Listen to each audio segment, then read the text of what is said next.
രാത്രി ഏകദേശം 9:30 മണിയോടുകൂടി പതിവ് ജോലികൾ പൂർത്തിയാക്കി ടോമി തന്റെ വീട്ടിലേക്ക് എത്തി. ഈ സമയത്തായിരുന്നു രാത്രി 9:30 മണിയായിട്ടും അസ്വാഭാവികമായ നിലയിൽ വാതിൽ തുറന്നു കിടക്കുന്നത് ടോമിയുടെ ശ്രദ്ധയിൽപ്പെട്ടത്. വീടിനുള്ളിലേക്ക് പ്രവേശിച്ച ടോമി പ്രധാന ഹാളും കടന്ന് ഡൈനിങ് റൂമിന് സമീപത്തേക്ക് എത്തി. പെട്ടെന്നായിരുന്നു നടുക്കുന്ന ഒരു കാഴ്ച ടോമിയുടെ ശ്രദ്ധയിൽപ്പെട്ടത്. തന്റെ ഭാര്യ മെർലിൻ വായിൽ നിന്ന് നുരയും പതയും വന്ന നിലയിൽ തറയിൽ അബോധാവസ്ഥയിൽ കിടക്കുന്നു. എത്ര കുലുക്കി വിളിച്ചിട്ടും ഭാര്യയ്ക്ക് അനക്കമൊന്നുമില്ല എന്ന് മനസ്സിലാക്കിയ ടോമി അതിവേഗം ഓടി ബെഡ്റൂമിലേക്ക് എത്തി. മെർലിൻ കിടക്കുന്ന അതേ രീതിയിൽ തന്നെ ബെഡ്റൂമിനുള്ളിൽ ടോമിയുടെ 2 മക്കളും വായിൽ നിന്ന് നുരയും പതയും വന്ന നിലയിൽ അനക്കമില്ലാതെ കിടക്കുന്നു. നടുങ്ങിപ്പോയ ടോമി വീടിന് പുറത്തേക്കിറങ്ങി ഓടുകയും നിലവിളിച്ച് ശബ്ദമുണ്ടാക്കി ആളുകളെയൊക്കെ കൂട്ടുകയും ചെയ്തു. നാട്ടുകാരുടെ സഹായത്തോടുകൂടി മെർലിനെയും 2 കുട്ടികളെയും ടോമിയുടെ കാറിൽ തന്നെ ആലുവ ഗവൺമെന്റ് ഹോസ്പിറ്റലിലേക്ക് ഷിഫ്റ്റ് ചെയ്തു. നാട്ടുകാരിൽ ചിലർ ഉടൻ തന്നെ വിവരം ആലുവ സ്റ്റേഷനിൽ വിളിച്ചറിയിച്ചു. ആശുപത്രിയിലേക്ക് പ്രവേശിപ്പിച്ച സമയത്ത് ഡോക്ടർമാർ പരിശോധന നടത്തിയപ്പോൾ തന്നെ ഒരു കാര്യം വ്യക്തമായി. ആ 3 പേരും മരിച്ചിട്ട് മണിക്കൂറുകൾ പിന്നിട്ടിരിക്കുന്നു. ടോമി അറിയപ്പെടുന്ന ഒരു കുടുംബത്തിലെ വ്യക്തിയാണ്. ടോമിയും സഹോദരങ്ങളും ചേർന്ന് ആലുവയിൽ തുണിക്കട നടത്തുകയാണ്. പണക്കാരനും ബിസിനസ്സുകാരനുമായ ടോമിയുടെ ഭാര്യയും മക്കളും വിഷം കഴിച്ച് ആത്മഹത്യ ചെയ്തു എന്ന തരത്തിലുള്ള വാർത്ത അപ്പോഴേക്കും നാടാകെ പരന്നിരുന്നു. പോലീസ് സംഘം ഉടൻ തന്നെ ആശുപത്രിയിലേക്ക് എത്തി. പോലീസുകാരെ കണ്ടതും ടോമിയോട് പറയാത്ത ചില കാര്യങ്ങൾ ഡോക്ടർമാർ പോലീസിന് മുൻപാകെ വെളിപ്പെടുത്തി. 3 പേരുടെയും മരണം സയനൈഡ് പോലെയുള്ള വിഷം ഉള്ളിൽ ചെന്നാണ് സംഭവിച്ചിരിക്കുന്നത്. അതുമാത്രവുമല്ല, ആ 3 വിഷം തനിയെ കഴിച്ചതല്ല, അവരെ ആരോ നിർബന്ധിച്ച് വിഷം കഴിപ്പിച്ചിരിക്കുകയാണ്. ബലപ്രയോഗത്തിലൂടെ വാ കുത്തിത്തുറന്ന് വിഷം വായിലേക്ക് ഒഴിച്ചതിന്റെ എല്ലാ ലക്ഷണങ്ങളും ആ 3 പേരുടെയും മുഖഭാവങ്ങളിൽ നിന്നും വ്യക്തമായി കാണാമായിരുന്നു.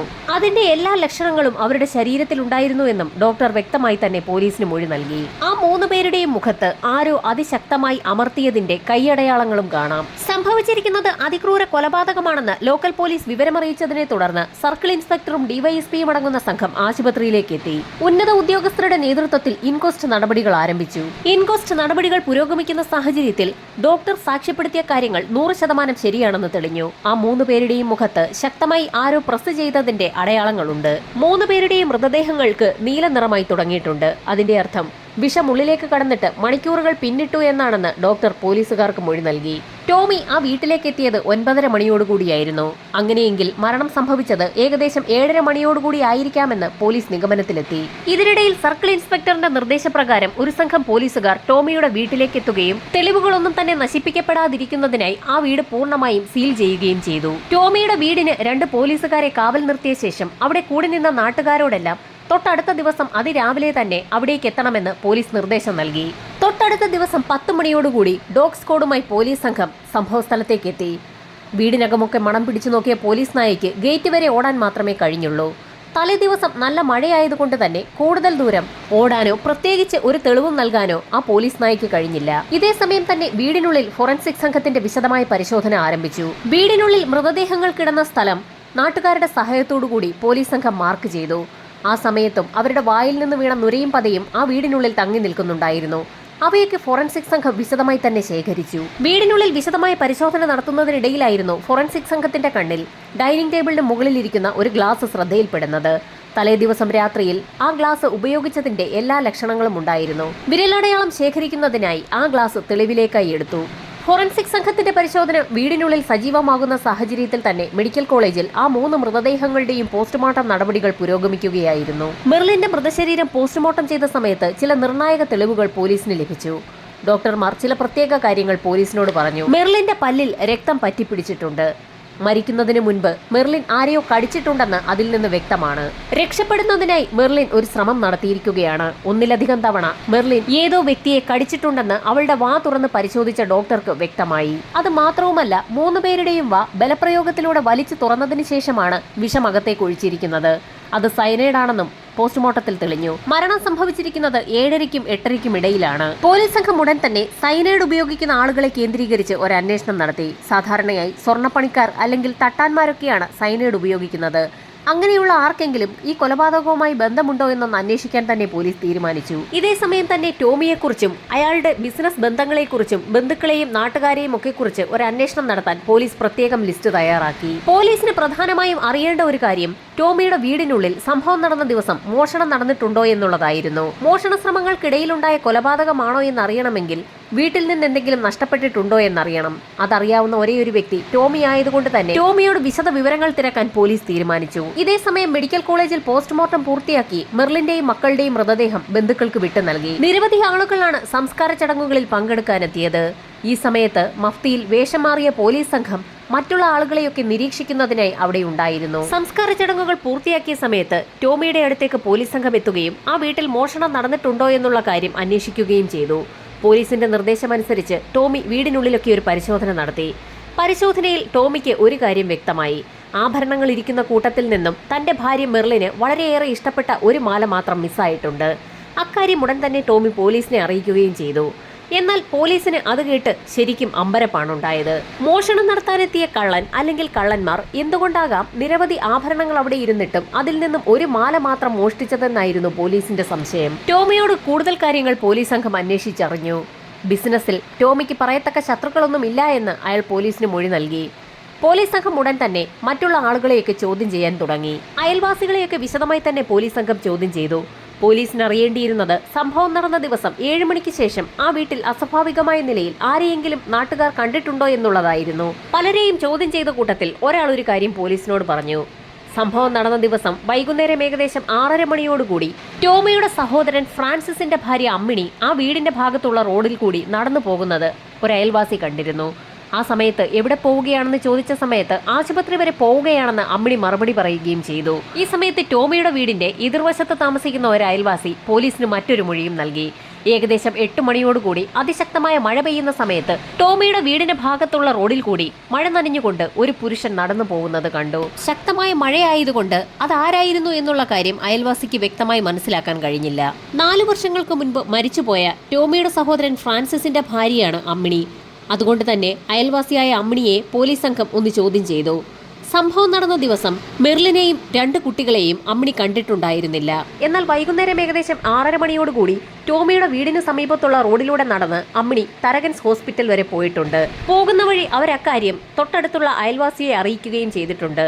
അതുകൊണ്ട് തന്നെ അമ്മിണിയെ സംശയിക്കേണ്ട ആവശ്യമില്ല എന്ന് പോലീസ് സംഘത്തിന് മനസ്സിലാവുകയും ചോദ്യം ചെയ്തവരുടെ പട്ടികയിൽ നിന്ന് അമ്മിണിയെ ഒഴിവാക്കുകയും ചെയ്തു. ടോമിയുടെ ബന്ധുക്കളെയെല്ലാം വിശദമായി തന്നെ പോലീസ് സംഘം ഒന്ന് ചോദ്യം ചെയ്തു. അങ്ങനെ ചോദ്യം ചെയ്തു വന്ന കൂട്ടത്തിൽ ടോമിയുടെ സഹോദരി ജോസഫൈനെയും പോലീസ് ചോദ്യം ചെയ്തു. സംഭവം നടക്കുന്ന ദിവസങ്ങളിൽ ടോമിയുടെ ഭാര്യ മെർലിൻ എന്തോ ഒരു ടെൻഷനിലായിരുന്നു എന്ന് ജോസഫൈൻ പോലീസിന് മൊഴി നൽകി. ആ ടെൻഷൻ എന്തായിരുന്നു എന്ന് പോലീസ് വിശദമായി തന്നെ ജോസഫൈനോട് ചോദിച്ചു. ജോസഫൈന് അതിന് വ്യക്തമായ ഉത്തരവും ഉണ്ടായിരുന്നു. ടോമിയും സഹോദരങ്ങളും ചേർന്നായിരുന്നു ബിസിനസ് സ്ഥാപനങ്ങൾ നടത്തിക്കൊണ്ടിരുന്നത്. ഏകദേശം 4 വർഷങ്ങൾക്ക് മുൻപായിരുന്നു സഹോദരൻ ഫ്രാൻസിസ് മരിച്ചത്.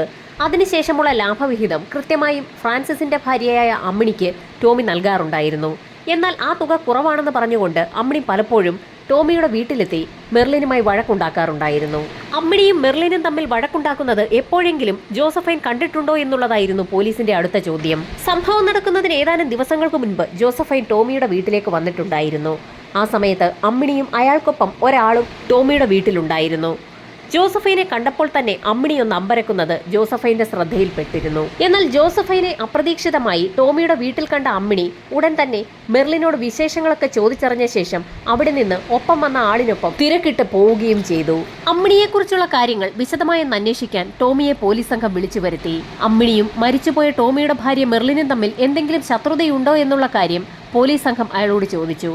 ഏതാനും നാളുകൾക്ക് മുൻപ് ഒരു സംഭവം ഉണ്ടായിട്ടുണ്ടെന്ന് ടോമി പോലീസിന് മുൻപാകെ മൊഴി നൽകി. ഏതാനും നാളുകൾക്ക് മുൻപായിരുന്നു യൂട്രസ് റിമൂവ് ചെയ്യുന്നതുമായി ബന്ധപ്പെട്ടുള്ള സർജറിയുടെ ഭാഗമായി അമ്മിണി ആശുപത്രിയിൽ അഡ്മിറ്റ് ആയത്. ഈ സമയത്ത് മെർലിൻ അമ്മിണിയെ കാണാൻ ആശുപത്രിയിലേക്ക് പോയിരുന്നു. ആ സമയത്ത് മുറിക്കകത്ത് അമ്മിണിക്കൊപ്പം ഒരാൾ കൂടി ഉണ്ടായിരുന്നു. അമ്മിണി താമസിക്കുന്ന വീടിന്റെ കോമ്പൗണ്ടിൽ താമസിക്കുന്ന ടെലിഫോൺ ഡിപ്പാർട്ട്മെന്റിൽ വർക്ക് ചെയ്യുന്ന കാർത്തികേയൻ എന്ന വ്യക്തിയായിരുന്നു അത്. അയാൾ എന്തിനാണ് ആശുപത്രിയിൽ വന്നതെന്ന് മെർലിൻ അപ്പോൾ തന്നെ അമ്മിണിയോട് ചോദിച്ചു. എന്നാൽ മെർലിന്റെ ആ ചോദ്യം അമ്മിണിക്ക് തീരെ ഇഷ്ടമായില്ല. അങ്ങനെ മെർലിനും അമ്മിണിയും തമ്മിൽ അവിടെ വെച്ച് ഒരു വാക്കുതർക്കവും ഉണ്ടായി. മെർലിൻ ആ വിവരങ്ങളൊക്കെ തന്റെ ഭർത്താവ് ടോമി വൈകുന്നേരം കടയിൽ നിന്ന് മടങ്ങി വന്ന സമയത്ത് അയാളോട് പറയുകയും ചെയ്തിരുന്നു. അതല്ലാതെ അമ്മിണിയുമായി മറ്റെന്തെങ്കിലും പ്രശ്നമുണ്ടോ എന്നുള്ള കാര്യം തനിക്കറിവില്ല എന്നും ടോമി പോലീസിന് മൊഴി നൽകി. പോലീസ് സംഘം നാട്ടുകാരെ ചോദ്യം ചെയ്തതിനിടയിലും അമ്മിണിയും കാർത്തികേയനും തമ്മിൽ ഒരു ബന്ധമുണ്ടെന്നുള്ള തരത്തിൽ പലരും മൊഴി നൽകിയിരുന്നു. അതുകൊണ്ട് തന്നെ കാർത്തികേയനെ വിശദമായി ഒന്ന് ചോദ്യം ചെയ്യാമെന്ന് തീരുമാനിച്ച പോലീസ് സംഘം അയാളെ സ്റ്റേഷനിലേക്ക് വിളിച്ചു വരുത്തി. സംഭവം നടന്ന ദിവസം കാർത്തികേയൻ എവിടെയായിരുന്നു എന്ന് പോലീസ് സംഘം അന്വേഷിച്ചു. അന്ന് താൻ ജോലി കഴിഞ്ഞ് മടങ്ങി വന്ന ശേഷം മഴയായതുകൊണ്ട് തന്നെ വീട്ടിൽ നിന്ന് പുറത്തിറങ്ങാതെ വീടിനുള്ളിൽ തന്നെ ഉണ്ടായിരുന്നുവെന്ന് പോലീസിന് മൊഴി നൽകി. സംഭവം നടന്ന ദിവസം രാത്രിയോടുകൂടി വിവരം അമ്മിണിയാണ് തന്നോട് പറഞ്ഞതെന്നും പിന്നീട് അമ്മിണിയും കാർത്തികേയനും കൂടി ടോമിയുടെ വീട്ടിലേക്ക് എത്തിയ സമയത്ത് മെർലിന്റെയും മക്കളുടെയും മൃതദേഹങ്ങൾ പോസ്റ്റ്മോർട്ടത്തിനായി ആശുപത്രിയിലേക്ക് കൊണ്ടുപോയി കഴിഞ്ഞിരുന്നു എന്നും കാർത്തികേയൻ പോലീസിന് മൊഴി നൽകി. സംഭവം നടന്ന ദിവസം ടോമിയുടെ വീടിന്റെ പരിസരത്തുകൂടി മഴ നനഞ്ഞു പോയ ആ വ്യക്തി കാർത്തികേയനാണോ എന്ന് ഉറപ്പിക്കുന്നതിനായി പോലീസ് സംഘം കാർത്തികേയനെയും കൂട്ടി ടോമിയുടെ വീടിന്റെ പരിസരത്തൊക്കെ ഒന്ന് നടന്നു. ഇതേ സമയം മറ്റൊരു പോലീസുകാരൻ അയൽവാസിയായ വ്യക്തിയെ കൊണ്ട് കാർത്തികേയനായിരുന്നു സംഭവം നടന്ന ദിവസം മഴ നനഞ്ഞ് അതുവഴി നടന്നു പോയതെന്ന് ഒന്ന് നോക്കാൻ പറഞ്ഞു.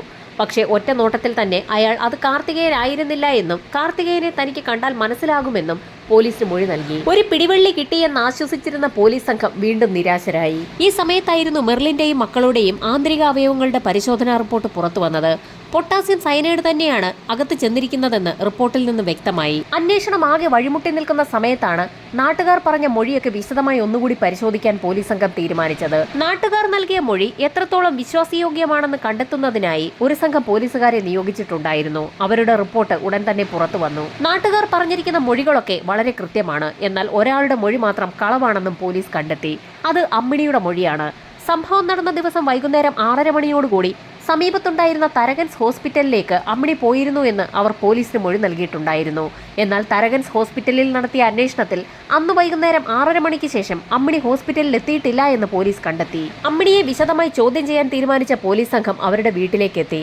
നാട്ടുകാർ പറഞ്ഞതുപോലെ തന്നെ അമ്മിണിയുടെ വീടിന്റെ കോമ്പൗണ്ടിൽ തന്നെ ഒരൊറ്റ മുറിയിലാണ് കാർത്തികേയനും താമസിക്കുന്നത്. പോലീസ് സംഘത്തെ കണ്ടപ്പോൾ തന്നെ അമ്മിണി വീടിനുള്ളിൽ നിന്നും പുറത്തേക്ക് വന്നു. സംഭവം നടന്ന ദിവസം വൈകുന്നേരം എവിടെ പോയിരിക്കുകയായിരുന്നു എന്ന് പോലീസ് ഒന്നുകൂടി അമ്മിണിയോട് ചോദിച്ചു. തരകൻസ് ഹോസ്പിറ്റലിലേക്കാണ് താൻ പോയതെന്ന് നേരത്തെ പോലീസിന് നൽകിയ അതേ മൊഴി തന്നെ അമ്മിണി ആവർത്തിച്ചു. എന്നാൽ പോലീസ് സംഘം തങ്ങൾ നടത്തിയ അന്വേഷണത്തിൽ അമ്മിണി ആ ഹോസ്പിറ്റലിൽ എത്തിയിട്ടില്ല എന്ന് വ്യക്തമായിട്ടുണ്ടെന്ന് പറഞ്ഞപ്പോൾ അമ്മിണി ഒന്ന് വിളറി. താൻ ഹോസ്പിറ്റലിലേക്ക് പോകാൻ തീരുമാനിച്ചാണ് വീട്ടിൽ നിന്ന് ഇറങ്ങിയതെന്നും എന്നാൽ മഴ ശക്തമായതിനെ തുടർന്ന് താൻ തിരികെ പോന്നു എന്നും അമ്മിണി പോലീസിനോട് വീണ്ടും മൊഴി മാറ്റി പറഞ്ഞു. പൊടുന്നനെയായിരുന്നു ഒരു നിർണായക ചോദ്യം CI അമ്മിണിയോട് ചോദിച്ചത്. മെർലിനെ കൊലപ്പെടുത്തിയ ശേഷം അവളുടെ മാല എന്തിനായിരുന്നു അമ്മിണി എടുത്തതെന്ന് പോലീസിന്റെ ചോദ്യം കേട്ടപ്പോൾ തന്നെ അമ്മിണി ആകെ വിളറി വെളുത്തു. എന്നാൽ തനിക്കൊന്നും അറിയില്ല എന്ന മൊഴിയിൽ തന്നെ അമ്മിണി ഉറച്ചു നിന്നു. പക്ഷേ അമ്മിണിയെ പ്രതി ചേർക്കാൻ പോലീസിന് കഴിയുമായിരുന്നില്ല. കാരണം മരണം സംഭവിച്ച സമയത്ത് തന്നെ ആക്രമിച്ച വ്യക്തിയുടെ കൈ മെർലിൻ കടിച്ചു മുറിച്ചതായി പോസ്റ്റ്മോർട്ടം റിപ്പോർട്ടിൽ തെളിഞ്ഞിട്ടുണ്ട്. എന്നാൽ അമ്മിണിയുടെ കൈകളിൽ അത്തരത്തിലുള്ള യാതൊരു പാടുകളും കണ്ടെത്താൻ പോലീസിന് കഴിഞ്ഞില്ല. അമ്മിണിയുടെ വീടിനുള്ളിൽ വിശദമായ ഒരു പരിശോധന തന്നെ നടത്തി. ആ മാല ഒരുപക്ഷെ അമ്മിണിയുടെ വീട്ടിൽ നിന്ന് ലഭിക്കുകയാണെങ്കിൽ അമ്മിണിയെ പ്രതി ചേർക്കാമെന്നായിരുന്നു പോലീസ് കരുതിയത്. അമ്മിണിയുടെ വീട്ടിലും അതേസമയം കാർത്തികേയന്റെ വീട്ടിലും പോലീസ് സംഘം വിശദമായ തിരച്ചിൽ നടത്തിയെങ്കിലും പ്രത്യേകിച്ചൊന്നും കണ്ടെത്താൻ കഴിഞ്ഞില്ല. കാർത്തികേയന്റെ കൈയിലും പ്രത്യേകിച്ച് കടിയേറ്റ പാടുകളൊന്നും തന്നെ ഉണ്ടായിരുന്നില്ല. എന്നാൽ കാർത്തികേയന്റെ വീട് അരിച്ചു പറക്കുന്നതിനിടയിൽ നിർണായകമായ ഒരു കത്ത് പോലീസ് സംഘത്തിന് ലഭിച്ചു. ഞെട്ടിക്കുന്ന വിവരങ്ങളായിരുന്നു കത്തിനുള്ളിൽ ഉണ്ടായിരുന്നത്. ടോമി തന്നെ ചതിച്ച ശേഷം മറ്റൊരാളുമായി കരാറിൽ ഏർപ്പെട്ടു എന്നായിരുന്നു കത്തെഴുതിയ വ്യക്തി പറഞ്ഞിട്ടുണ്ടായിരുന്നത്. അതുകൊണ്ട് തന്നെ ടോമിയെയും കുടുംബത്തെയും ഇല്ലാതാക്കുന്നതിനായി വല്ല കൂടോത്രവും ചെയ്യണമെന്നായിരുന്നു കത്തെഴുതിയ വ്യക്തി കത്തിൽ സൂചിപ്പിച്ചിട്ടുള്ളത്. എന്നാൽ കത്തെഴുതിയ വ്യക്തിയുടെ പേര് അതിനുള്ളിൽ ഉണ്ടായിരുന്നില്ല. കത്തെഴുതിയത് ആരാണെന്ന് എത്ര ചോദിച്ചിട്ടും കാർത്തികേയൻ പോലീസിനോട് പറഞ്ഞതുമില്ല. ഈ സമയത്ത് അമ്മിണിയുടെ വീട് ഒന്നുകൂടി അരിച്ചു പറക്കാൻ പോലീസ് സംഘം തീരുമാനിച്ചു. അമ്മിണിയുടെ വീട്ടിൽ നിന്നും അവർ സ്ഥിരമായി എഴുതാറുണ്ടായിരുന്ന ഒരു ഡയറി കുറിപ്പ് പോലീസ് കണ്ടെടുത്തു.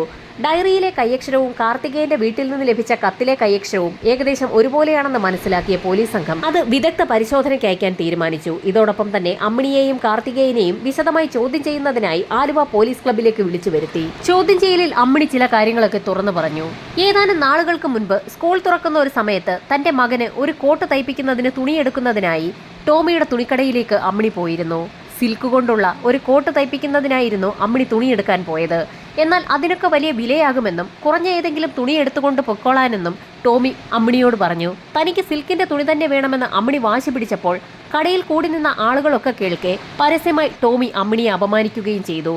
ആ കടയിലുണ്ടായിരുന്ന സിൽക്കിന്റെ തുണി മുഴുവനും എടുത്ത് അമ്മിണിക്ക് കൊടുക്കെന്നും അങ്ങനെയെങ്കിലും അവളുടെ ആർത്തി തീരട്ടെ എന്നുമായിരുന്നു അയാൾ പറഞ്ഞത്. ആളുകൾക്ക് മുൻപിൽ വെച്ച് അപമാനിതയായ അമ്മിണി കരഞ്ഞുകൊണ്ടായിരുന്നു അന്ന് കടയിൽ നിന്ന് ഇറങ്ങിപ്പോയത്. അങ്ങനെ ടോമിക്ക് മറക്കാൻ കഴിയാത്ത എന്തെങ്കിലും ഒരു തിരിച്ചടി നൽകണമെന്ന് തീരുമാനിച്ച അമ്മിണി അവളുടെ വീട്ടിലിരുന്ന് കാർത്തികേയന് ഒരു കത്തെഴുതുകയായിരുന്നു. ഒരു ഹിന്ദു കൂടിയായ കാർത്തികേയന് മന്ത്രവാദികളുമൊക്കെയായി ബന്ധമുണ്ടാകുമെന്ന് കരുതി ഏതെങ്കിലും മന്ത്രവാദികളെ കൊണ്ട് കൂടോത്രം ചെയ്യിപ്പിച്ച് ടോമിയുടെ വീട് തകർക്കുക എന്നുള്ളതായിരുന്നു അമ്മിണിയുടെ ലക്ഷ്യം. അത്തരത്തിൽ അമ്മിണി എഴുതിയ ഒരു കത്തായിരുന്നു കാർത്തികേയന്റെ വീട്ടിൽ നിന്നും പോലീസ് സംഘത്തിന് ലഭിച്ചത്. അങ്ങനെ അന്ന് അമ്മിണി അവളുടെ വീട്ടിൽ നിന്നിറങ്ങി കാർത്തികേയനൊപ്പം ചില മന്ത്രവാദികളെയൊക്കെ കാണുകയും കാര്യം അവരോട് പറയുകയും ചെയ്തു. മന്ത്രവാദികളുടെ നിർദ്ദേശപ്രകാരം പൂജിച്ചു നൽകിയ ചില വസ്തുക്കളൊക്കെ ടോമിയുടെ വീടിന് പരിസരത്തൊക്കെ അമ്മിണിയും കാർത്തികേയനും ചേർന്ന് കുഴിച്ചിടുകയും ചെയ്തു. അമ്മിണിയുടെ മൊഴി അനുസരിച്ച് മന്ത്രവാദികളെയൊക്കെ പോലീസ് സംഘം ഉടൻ തന്നെ പിടികൂടി. അമ്മിണി പറഞ്ഞ അതേ കാര്യങ്ങൾ തന്നെയായിരുന്നു മന്ത്രവാദികളും ആവർത്തിച്ചത്. മന്ത്രവാദത്തിലൂടെ ടോമിയെയും കുടുംബത്തെയും ഇല്ലാതാക്കാൻ അമ്മിണി ഒരു ശ്രമം നടത്തിയിരിക്കുകയാണ്. ഒരുപക്ഷെ അതേൽക്കാതെ വന്നതോടുകൂടി ടോമിയുടെ ഭാര്യയെയും മക്കളെയും അമ്മിണി തന്നെ വകവരുത്തിയതാണോ എന്ന് പോലീസിന് സംശയമുണ്ടായി. എന്നാൽ അത് തെളിയിക്കത്തക്ക യാതൊരു വിധത്തിലുള്ള തെളിവുകളും അമ്മിണിയുടെയോ കാർത്തികേയന്റെയോ വീട്ടിൽ നിന്ന് പോലീസിന് കണ്ടെടുക്കാനും കഴിഞ്ഞില്ല. ഈ സമയത്തായിരുന്നു കാർത്തികേയൻ വർക്ക് ചെയ്തിരുന്ന ടെലിഫോൺ ഡിപ്പാർട്ട്മെന്റിൽ നിന്നും ലീവ് ലെറ്റർ എഴുതി വാങ്ങിക്കുന്നതിനായി ഒരു ജോലിക്കാരൻ അവിടേക്ക് വന്നത്. കാർത്തികേയൻ ഒപ്പിട്ട് കൊടുക്കുന്നത് കണ്ടപ്പോൾ പോലീസ് സംഘത്തിന് ചെറിയൊരു കൗതുകം തോന്നി. പോലീസ് സംഘം കാർത്തികേയനുമായി ആലുവ ടെലിഫോൺ ഡിപ്പാർട്ട്മെന്റിന്റെ ഓഫീസിലേക്ക് ഒരു അന്വേഷണത്തിനായി പുറപ്പെട്ടു. കാർത്തികേയൻ ഇരിക്കുന്ന സീറ്റിലും അയാൾ സാധനങ്ങൾ കൊണ്ടുവെക്കുന്ന സ്ഥലത്തുമൊക്കെ വിശദമായ ഒരു അന്വേഷണം നടത്തുന്നതിനിടയിൽ അവിടെ ഒരു ഡപ്പി സംശയാസ്പദമായ നിലയിൽ കാർത്തികേയൻ ഒളിപ്പിച്ചു വെച്ചിരിക്കുന്നത് പോലീസിന്റെ ശ്രദ്ധയിൽപ്പെട്ടു. ആ ഡപ്പിക്കുള്ളിൽ നിന്നും മെർലിന്റെ കാണാതെ പോയ സ്വർണ്ണമാലയും പോലീസ് സംഘം കണ്ടെത്തി. പോലീസ് സംഘം വീണ്ടും കാർത്തികേയനെ ചോദ്യം ചെയ്തു. ആ മാല അമ്മിണിയാണ് തനിക്ക് നൽകിയതെന്ന് കാർത്തികേയൻ പോലീസിന് മൊഴിയും നൽകി. അങ്ങനെ പോലീസ് സംഘം അമ്മിണിയെ വീണ്ടും സ്റ്റേഷനിലേക്ക് വിളിച്ചു വരുത്തി വിശദമായി ഒന്നുകൂടി ചോദ്യം ചെയ്തു. മെർലിൻ മരണപ്പെടുന്നതിന് മുൻപ് തനിക്ക് പണത്തിന് ആവശ്യം വന്നൊരു സമയത്ത് മെർലിൻ അത് കടമായി അമ്മിണിക്ക് നൽകിയതാണെന്നായിരുന്നു അവളുടെ മൊഴി. എന്നാൽ പെട്ടെന്ന് മെർലിൻ മരണപ്പെട്ടപ്പോൾ ആ മാല തന്റെ കൈവശമിരുന്നാൽ പോലീസുകാരും നാട്ടുകാരും തന്നെ സംശയിക്കുമല്ലോ എന്ന് തോന്നിയ സമയത്തായിരുന്നു കാർത്തികേയന്റെ കയ്യിലേക്ക് ആ മാല വിൽക്കുന്നതിനായി അമ്മിണി നൽകിയത്. മെർലിന്റെ മരണവുമായി ബന്ധപ്പെട്ടുള്ള പ്രശ്നങ്ങളൊക്കെ ഒന്ന് ഒതുങ്ങുന്ന സമയത്ത് ആ മാല വിൽക്കാമെന്നായിരുന്നു കാർത്തികേയൻ തീരുമാനിച്ചത്. ടെലിഫോൺ ഡിപ്പാർട്ട്മെന്റിന്റെ ഓഫീസിലാകുമ്പോൾ പെട്ടെന്നാരും കണ്ടെത്തുകയില്ല എന്ന് ഉറപ്പു തോന്നിയത് കൊണ്ടായിരുന്നു കാർത്തികേയൻ ആ മാല ഓഫീസിനുള്ളിൽ സൂക്ഷിച്ചത്. പ്രതികളെ പിടിച്ചു എന്ന് കരുതിയ പോലീസ് വീണ്ടും ഇരുട്ടിൽ തപ്പിത്തുടങ്ങി. അമ്മിണിയുടെ മൊഴികളൊക്കെ വിശദമായി തന്നെ പോലീസ് ഒന്നുകൂടി പരിശോധിച്ചു. അമ്മിണി ആദ്യം നൽകിയ മൊഴി അനുസരിച്ച് സംഭവം നടന്ന ദിവസം വൈകുന്നേരം 6:30 മണിയോടുകൂടി അവർ തരകൻസ് ഹോസ്പിറ്റലിലേക്ക് പോയിട്ടുണ്ട്. മഴയായതുകൊണ്ട് തന്നെ ഹോസ്പിറ്റൽ പരിസരത്തെത്തുന്നതിന് മുൻപ് തന്നെ അവർ തിരികെ വീട്ടിലേക്ക് മടങ്ങിയെത്തിയെന്നുമായിരുന്നു അവർ പിന്നീട് പോലീസിന് മൊഴി നൽകിയത്. എന്നാൽ അവരുടെ വീടും ഹോസ്പിറ്റലും തമ്മിൽ വലിയ ദൂരമൊന്നുമില്ല. അതുകൊണ്ട് തന്നെ അമ്മിണി എത്ര മണിക്കാണ് തിരികെ വീട്ടിലേക്ക് എത്തിയതെന്ന് ഒരു അന്വേഷണം നടത്താൻ പോലീസ് തീരുമാനിച്ചു. നാട്ടുകാരെയൊക്കെ ഒന്നുകൂടി വിശദമായി ചോദ്യം ചെയ്ത സമയത്ത് ഒരു അയൽവാസി പോലീസിന് നിർണായകമായ ഒരു മൊഴി നൽകി. സംഭവം നടന്ന ദിവസം വൈകുന്നേരം ഏകദേശം 8:30 മണിയോടുകൂടി അമ്മിണി അവരുടെ വീട്ടിലേക്ക് കയറിപ്പോകുന്നത് കണ്ടു എന്നായിരുന്നു അമ്മിണിയുടെ വീടിന് എതിർവശത്ത് താമസിക്കുന്ന വ്യക്തി പോലീസിന് മൊഴി നൽകിയത്. വൈകുന്നേരം 6:30 മണിക്ക് ശേഷം തരകൻസ് ഹോസ്പിറ്റലിന്റെ ഭാഗത്തേക്ക് പോയ അമ്മിണി 8:30 മണിയോടുകൂടിയാണ് തിരികെ എത്തിയിരിക്കുന്നത്. 1.5 മണിക്കൂറോളം സമയം അമ്മിണി എവിടെയായിരുന്നു എന്നൊന്ന് അന്വേഷിക്കാൻ പോലീസ് തീരുമാനിച്ചു. അതിനായി വീണ്ടും അമ്മിണിയെ പോലീസ് ചോദ്യം ചെയ്തു തുടങ്ങി. 1.5 മണിക്കൂർ സമയം എവിടെയായിരുന്നു എന്ന് പോലീസിനോട് വിശദമായി പറഞ്ഞു ഫലിപ്പിക്കാൻ അമ്മിണിക്ക് കഴിയാതെ വന്നു. ഒടുവിൽ പോലീസിന്റെ കർക്കശമായ ചോദ്യം ചെയ്യലുകൾക്കൊടുവിൽ അമ്മിണി പല സത്യങ്ങളും പറഞ്ഞു തുടങ്ങി. കൂടോത്രം ചെയ്ത് ടോമിയുടെ കുടുംബത്തെ തകർക്കാൻ കഴിയില്ല എന്ന് മനസ്സിലാക്കിയ സമയത്തായിരുന്നു ജോണി എന്നൊരു വ്യക്തിയുമായി അമ്മിണിക്ക് പരിചയമുണ്ടാകുന്നത്. ടോമിയുടെ കുടുംബത്തെ എങ്ങനെയെങ്കിലും നശിപ്പിക്കണമെന്നുള്ള അമ്മിണിയുടെ ആഗ്രഹത്തിന് ജോണിയും കൂട്ടുനിന്നു. അതിന് ഏറ്റവും നല്ലത് ടോമിയുടെ ഭാര്യയെയും മക്കളെയും വിഷം നൽകി കൊല്ലുക എന്നുള്ളതാണെന്ന് ജോണി അമ്മിണിയോട് പറഞ്ഞു. അതിന്റെ അടിസ്ഥാനത്തിൽ വീര്യമേറിയ ചില കീടനാശിനികളൊക്കെ കരുതി ജോണിക്കൊപ്പം അമ്മിണിയും ഒരു ദിവസം വൈകുന്നേരം ടോമിയുടെ വീട്ടിലേക്ക് എത്തി. മെർലിനെ അടുക്കളയിലേക്ക് കൂട്ടിക്കൊണ്ടുപോയി അവിടെ വെച്ച് അവസാനിപ്പിക്കാനായിരുന്നു ഇരുവരുടെയും പ്ലാൻ. ഈ സമയത്തായിരുന്നു അവരുടെ പ്ലാനുകൾ തകർത്തുകൊണ്ട് ടോമിയുടെ കടയിലെ ഒരു ജീവനക്കാരൻ അന്നത്തെ കളക്ഷനും കട പൂട്ടിയ താക്കോലും കൊണ്ട് ആ വീട്ടിലേക്ക് വന്നത്. ജീവനക്കാരൻ അമ്മിണിയെയും ജോണിയെയും കാണുകയും ചെയ്തു. അതുകൊണ്ട് തന്നെ അന്ന് ആ പ്ലാൻ നടപ്പിലാവുകയില്ല എന്ന് മനസ്സിലാക്കിയ ഇരുവരും ടോമിയുടെ വീട്ടിൽ നിന്ന് പോവുകയും ചെയ്തു.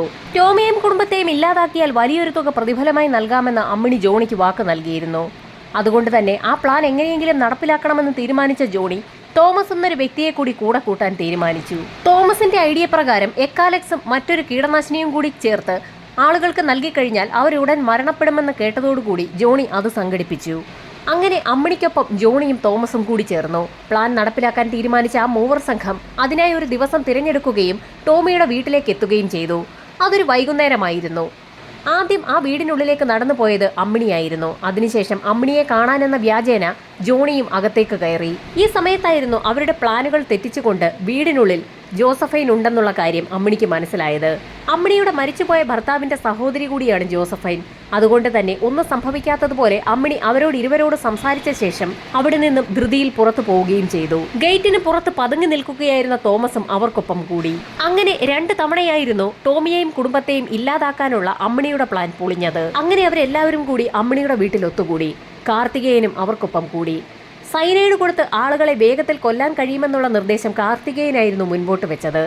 തോമസ് ആ സമയത്ത് സൈനൈഡ് സംഘടിപ്പിക്കാമെന്നും ഏറ്റു. അയാൾക്ക് സ്വർണ്ണപ്പണിക്കാരുമായൊക്കെ നല്ല ബന്ധമായിരുന്നു. അതുകൊണ്ട് സൈനൈഡ് സംഘടിപ്പിക്കാനും ബുദ്ധിമുട്ടുണ്ടായിരുന്നില്ല. അങ്ങനെ സൈനൈഡ് സംഘടിപ്പിച്ച് ആ സംഘം മെർലിനെയും കുടുംബത്തെയും ഇല്ലാതാക്കാൻ തന്നെ തീരുമാനിച്ചു. അങ്ങനെ സംഭവം നടന്ന ദിവസം വൈകുന്നേരം 6:30 മണിയോടുകൂടി ശക്തമായ മഴ പെയ്യുന്നുണ്ടായിരുന്നു. ഈ സമയത്തായിരുന്നു അമ്മിണി മെർലിന്റെ വീട്ടിലേക്ക് എത്തിയത്. കോളിംഗ് ബെൽ അടിച്ച ശേഷം മെർലിൻ വാതിൽ തുറന്നപ്പോൾ തന്നെ അമ്മിണി അകത്തേക്ക് കയറി. ഏതാനും നിമിഷങ്ങൾക്കകം തന്നെ അമ്മിണിയെ കാണാനെന്ന വ്യാജേന ജോണിയും അവിടേക്ക് എത്തി. ജോണിയെ നേരത്തെ തന്നെ അമ്മിണിക്കൊപ്പം കണ്ടിട്ടുള്ളതുകൊണ്ട് മെർലിന് സംശയവും തോന്നിയില്ല.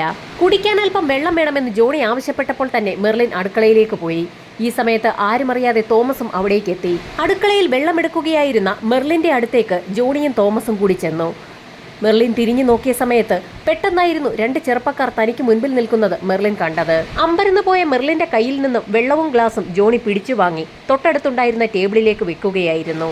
മെർലിൻ നിലവിളിച്ച് കരയാതിരിക്കുന്നതിനായി അവളുടെ വാ പൊത്തിപ്പിടിക്കാൻ തോമസ് ശ്രമിച്ചെങ്കിലും അവൾ കുതറി മാറി. പെട്ടെന്നായിരുന്നു ജോണി മെർലിന്റെ വാ പൊത്തിപ്പിടിക്കാൻ ശ്രമിച്ചത്. ജോണിയുടെ കൈയിലേക്ക് മെർലിൻ ആഞ്ഞു കടിച്ചു. അപ്രതീക്ഷിതമായി കടിയേറ്റ ജോണി കൈ പെട്ടെന്ന് തിരിച്ചതും അയാളുടെ കൈയുടെ പിൻഭാഗത്തും കടി കിട്ടി. മെർലിൻ ഓടി രക്ഷപ്പെടാൻ ശ്രമം നടത്തിയെങ്കിലും അവരിരുവരും ചേർന്ന് മെർലിന്റെ വായിലേക്ക് ബലപ്രയോഗത്തിലൂടെ സൈനൈഡ് ഒഴിച്ചു കൊടുക്കുകയായിരുന്നു. അകത്തെ മുറിയിൽ പഠിച്ചുകൊണ്ടിരിക്കുകയായിരുന്ന കുട്ടികളുടെ അടുത്തേക്ക് അമ്മിണി ചെല്ലുകയും വാതിൽ ചാരുകയും ചെയ്തിരുന്നു. പുറത്ത് ശക്തമായ മഴയും പെയ്യുന്നതിനാൽ അടുക്കളയിൽ നടന്ന സംഭവ വികാസങ്ങളൊന്നും ആ കുട്ടികൾ അറിഞ്ഞതുമില്ല. മെർലിന്റെ മരണം ഉറപ്പാക്കിയ ശേഷം ജോണി കുട്ടികളുണ്ടായിരുന്ന ആ മുറിയിലേക്ക് കടന്നു വന്നു. ജോണിയും അമ്മിണിയും ചേർന്ന് 2 കുട്ടികളെയും ബലപ്രയോഗത്തിലൂടെ സൈനൈഡ് കഴിപ്പിക്കുകയായിരുന്നു. കുട്ടികളുടെ മരണവും ഉറപ്പാക്കിയ ശേഷം ടോമിയുടെ മുറിയിൽ കടന്നു ചെന്ന അമ്മിണി അലമാര തുറന്ന് അലമാരയ്ക്കുള്ളിൽ നിന്നും ഒരു മാല മാത്രം പുറത്തെടുത്തു. അവർക്ക് വ്യക്തമായ പ്ലാൻ ഉണ്ടായിരുന്നു. രാത്രി ഏകദേശം 9:30 മണിയോടുകൂടി ടോമി കടപൂട്ടി വീട്ടിലേക്ക് എത്തുമെന്ന് അമ്മിണിക്ക് അറിയാമായിരുന്നു. ആ സമയത്ത് അയാളെയും അവസാനിപ്പിക്കാൻ തീരുമാനിച്ച അവർ ആ വീടിനുള്ളിൽ തന്നെ പതുങ്ങിയിരുന്നു. പക്ഷേ ഈ സമയത്ത് ജോണിയുടെ കയ്യിലെ മുറിവ് ഗുരുതരമാവുകയും കയ്യിൽ നിന്ന് രക്തം പുറത്തേക്ക് ഒഴുകുകയും ചെയ്തു. അയാൾക്ക് വേദന സഹിച്ച് അധിക സമയം വീടിനുള്ളിൽ കഴിയാൻ പറ്റില്ല എന്ന് മനസ്സിലാക്കിയതോടുകൂടി ആ സംഘം വീടിനുള്ളിൽ നിന്ന് പുറത്തിറങ്ങി. അമ്മിണി എല്ലാ കാര്യങ്ങളും പോലീസിനോട് തുറന്ന് സമ്മതിച്ചതോടുകൂടി അമ്മിണിയുടെയും കാർത്തികേയന്റെയും അറസ്റ്റ് പോലീസ് സംഘം രേഖപ്പെടുത്തി. ഈ സമയത്ത് പ്രതികളായിരുന്ന ജോണിയും തോമസും ഒളിവിലായിരുന്നു. ഏകദേശം ഒരാഴ്ചയോടുകൂടി തന്നെ പോലീസ് സംഘം അവരെയും കസ്റ്റഡിയിലെടുത്തു. അന്വേഷണം പൂർത്തിയാക്കി കുറ്റപത്രം കോടതിയിൽ സമർപ്പിച്ചു. അങ്ങനെ വിചാരണയും ആരംഭിച്ചു. ഞെട്ടിക്കുന്ന ഒരു വിധി പ്രഖ്യാപനമായിരുന്നു പെരുമ്പാവൂർ സെഷൻസ് കോടതി നടത്തിയത്. അമ്മിണിയെയും കൂട്ടരെയും വെറുതെ വിട്ടുകൊണ്ടുള്ള ഒരു വിധിയായിരുന്നു അത്. സാഹചര്യ തെളിവുകളും സാക്ഷിമൊഴികളുമൊക്കെ പോലീസ് സംഘം വിശദമായി തന്നെ ഹാജരാക്കിയെങ്കിലും അതൊന്നും അമ്മിണിയും കൂട്ടരും കൊലപാതകം നടത്തിയെന്ന് തെളിയിക്കാൻ ഉതകുന്നതൊന്നല്ല എന്നായിരുന്നു കോടതി കണ്ടെത്തിയത്. അങ്ങനെ സർക്കാർ അപ്പീലുമായി ഹൈക്കോടതിയെ സമീപിച്ചു. സെഷൻസ് ജഡ്ജിയുടെ മൊഴികളെയെല്ലാം തള്ളിക്കളഞ്ഞുകൊണ്ടുള്ള ഒരു തീരുമാനത്തിലേക്കായിരുന്നു ഹൈക്കോടതി പോയത്. പ്രതികൾക്ക് ജീവപര്യന്തം തടവ് ശിക്ഷ വിധിച്ചുകൊണ്ടുള്ള നിർണായക വിധി പ്രഖ്യാപനമായിരുന്നു ഹൈക്കോടതി നടത്തിയത്. അമ്മിണിക്ക് ഭർത്താവില്ല എന്നും കുട്ടികൾ മാത്രമാണുള്ളതെന്നും പരിഗണിച്ച് ഹൈക്കോടതി വധശിക്ഷ ജീവപര്യന്തമാക്കി കുറച്ചു.